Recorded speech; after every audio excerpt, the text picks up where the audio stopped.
Jumpa kembali dengan saya Vanda Leoni dari Fakultas Psikologi Universitas Kristen Satyawacana dalam Minim Parenting. Kali ini saya akan berbagi informasi tentang standar TikTok dan krisis kepercayaan diri remaja. Seiring perkembangan teknologi informasi dan komunikasi yang pesat, manusia menjadi lebih mudah untuk berkomunikasi bahkan secara virtual. TikTok sebagai salah satu media sosial yang kini banyak digandrungi oleh berbagai kalangan usia, memungkinkan penggunanya untuk berinteraksi secara virtual, bebas membagikan berbagai konten dalam bentuk foto maupun video. Bahkan, berdasarkan riset dari We Are Social tahun 2024, Indonesia menjadi negara dengan jangkauan TikTok kedua terbanyak setelah Amerika Serikat, dengan rentang usia pengguna terbanyak adalah remaja. Karena aplikasi ini digunakan oleh banyak orang dari berbagai usia, ada potensi munculnya konten yang bisa berdampak negatif di platform tersebut, terutama remaja yang merupakan masa transisi dari masa kanak-kanak menuju usia dewasa. Belum tercapainya stabilitas dalam pandangan dan pemikiran bisa menjadi ancaman bagi perkembangan mental remaja. Menurut salah satu tokoh psikologi perkembangan, Jean Piaget, masa remaja ini berada di masa di mana mereka mulai berpikir abstrak dan reflektif. Nah, hal ini berpotensi membuat mereka lebih cemas terhadap persepsi dan penilaian orang lain terhadap mereka. Nah, perlu dilihat bahwa krisis kepercayaan diri remaja yang disebabkan oleh TikTok ini seringkali berkaitan dengan tekanan untuk memenuhi standar kecantikan atau gaya hidup tertentu yang banyak ditemukan di platform tersebut.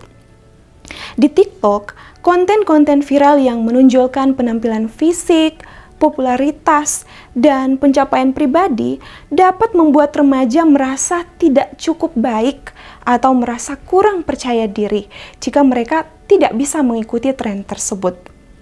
Lalu, selain itu, algoritma TikTok cenderung memprioritaskan konten yang memiliki jumlah interaksi tinggi, seperti jumlah likes dan komentar, yang bisa saja memperburuk rasa tidak aman remaja jika mereka merasa konten mereka itu tidak mendapatkan perhatian yang sama.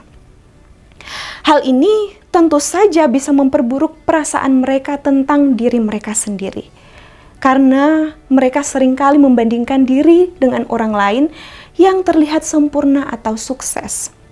Krisis kepercayaan diri ini juga dapat dipicu oleh cyberbullying atau komentar negatif yang mungkin diterima remaja melalui platform tersebut, yang mempengaruhi cara mereka melihat diri sendiri dan berinteraksi dengan orang lain. Semua faktor ini berpotensi mengganggu perkembangan mental remaja, bahkan memperburuk perasaan cemas atau depresi. Melihat hal ini bukanlah permasalahan sepele, karena itu sebagai orang tua, kita perlu melakukan tindakan preventif untuk mencegah anak-anak kita terjerumus pada permasalahan mental akibat penggunaan media sosial TikTok. Adapun upaya yang dapat dilakukan adalah sebagai berikut. Yang pertama, remaja didorong agar mengenali dan menghargai keunikan diri masing-masing, bahwa standar TikTok yang diciptakan oleh banyak orang itu tidak mencerminkan realitas kehidupan. Yang kedua, kita mengarahkan remaja pada optimalisasi bakat dan minat, dengan memfasilitasi jika remaja memiliki keterampilan di bidang olahraga, seni, akademik maupun kegiatan sosial.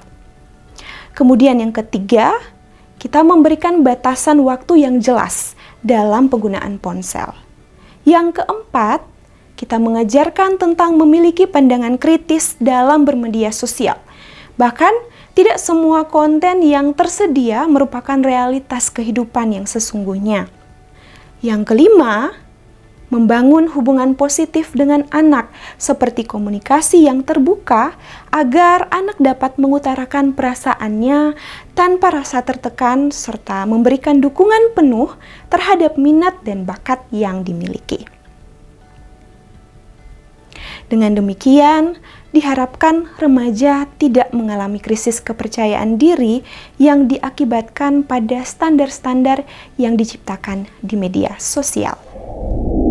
Wow, parents, luar biasa bukan dampak gempuran konten media sosial khususnya platform TikTok. Dampaknya berpotensi mengganggu perkembangan mental dan memperburuk perasaan cemas atau depresi pada anak remaja kita. Nah, sebagai orang tua, kita mesti waspada nih. Kita wajib menanamkan nilai-nilai rohani kepada anak agar dapat menyaring setiap konten dari lensa iman Kristiani dengan cara pertama, menanamkan nilai tentang memuliakan Tuhan dengan menjaga tubuh dan pikirannya. Karena tubuh dan pikiran adalah bait Allah dalam 1 Korintus pasal 6 ayat 19 dan 20. Kedua, mengajarkan nilai bahwa anak dapat memilah konten bukan berdasarkan viral atau sekedar hiburan saja, tetapi berdasarkan nilai iman Kristiani bahwa segala sesuatu boleh, tetapi tidak semua berguna. Dalam 1 Korintus pasal 10 ayat 23.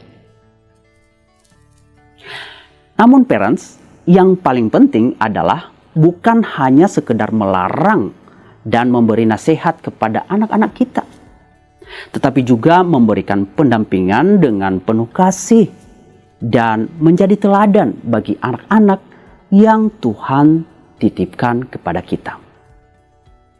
Karena itu, didiklah orang muda menurut jalan yang patut baginya. Maka pada masa tuanya pun, ia tidak akan menyimpang dari jalan itu. Terima kasih telah bergabung dalam program Mini Parenting YKB TV. Silakan like dan subscribe channel ini. Jangan lupa share juga kepada ayah bunda lainnya. Tuhan memberkati.